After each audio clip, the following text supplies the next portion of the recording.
Hello friends, एक और नई कहानी के साथ। रागिनी, रिया जल्दी आओ, ये देखो पापा जी तुम दोनों के लिए कितनी सुंदर अंगूठियां लेकर आए हैं।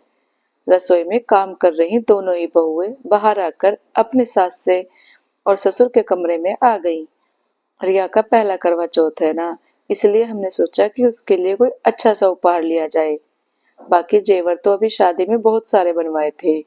एक जड़ाऊ अंगूठी तब रिया के लिए नहीं बन पाई थी, इसलिए मैंने ही पापा से बोलकर मंगाई है। अब काम बाद में होता रहेगा, चांद निकलने वाला होगा। जाओ तुम दोनों पहले तैयार होकर पूजा कर लो, फिर सब एक साथ ही खाना खाएंगे। दोनों ही बहुओं को अंगूठी सौंपते हुए सत्यवती जी ने कहा, रिया इस घर की छोटी बहू है, जिसकी शादी को अभी बस 2 महीने हुए हैं।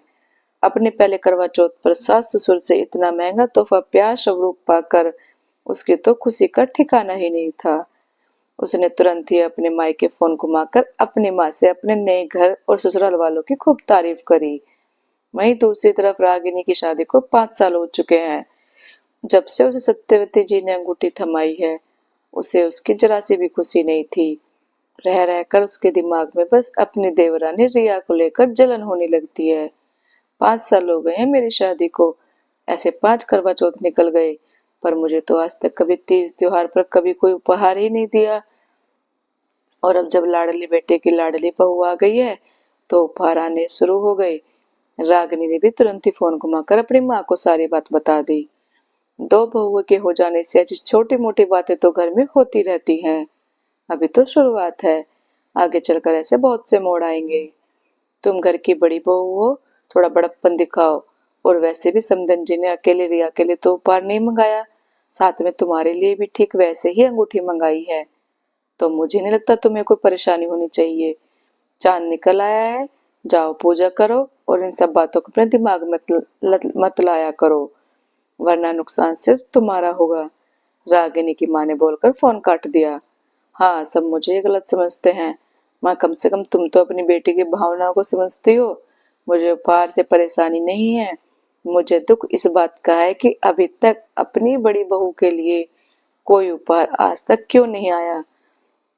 रागिनी ने रोते रोते अपने आप से ही कहा।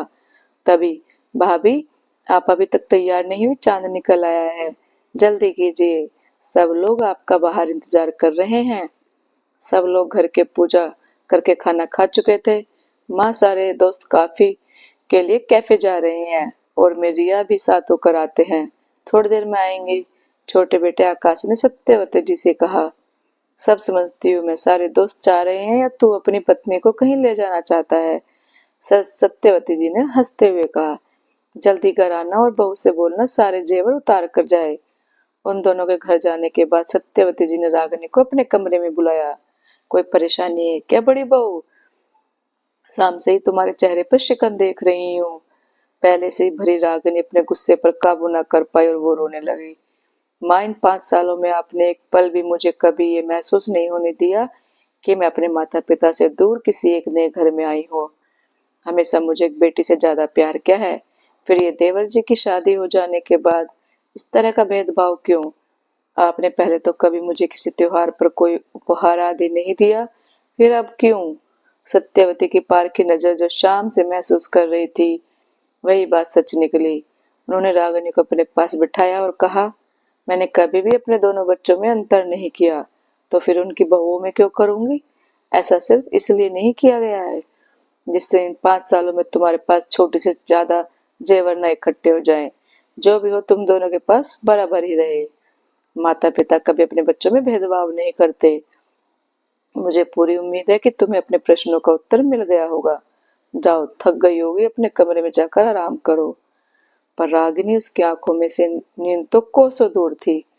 मैंने इस घर को अपने 5 साल दे दिए, उसका कोई एहसान नहीं। अरे अगर कोई छोटी मोटी चीज दे भी दी होती तो कौन सा पूरे जेवरों का कुआं भर जाता। सब दिखावा है। रागिनी मन ही मन बड़बड़ाए चली जा रही थी। रागिनी ने भी कमरे में कदम ही रखा था कि पीछे से सोहम ने आकर उसकी आंखें बंद कर दी। करवा चौथ मुबारक हो धर्म पत्नी जी। रागिनी मुड़कर पीछे देखती उससे पहले ही सोहम ने उसके गले में एक सुंदर सी चैन पहना दी। ये रागिनी चौंक पड़ी। ये तो इससे पहले वो कुछ बोल पाती, सो हमने बोलना शुरू किया। हाँ, ये वही चैन है जो तुम्हें छोटे की शादी के जेवरों की खरीदारी करते समय बहुत पसंद आई थी। तभी माँ ने इसे तुम्हारे लिए खरीद लिया था और कुछ किसी मौके पर देने के लिए रख लिया था। आज मौका भी है और दस्तूर भी।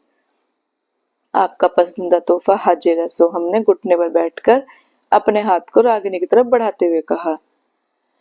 रागिनी की आंखों में आंसू आने लगे। मुझे माफ कर दीजिए सोहम, मुझसे बहुत बड़ी भूल हो गई। मैंने पापा को कितना गलत समझा।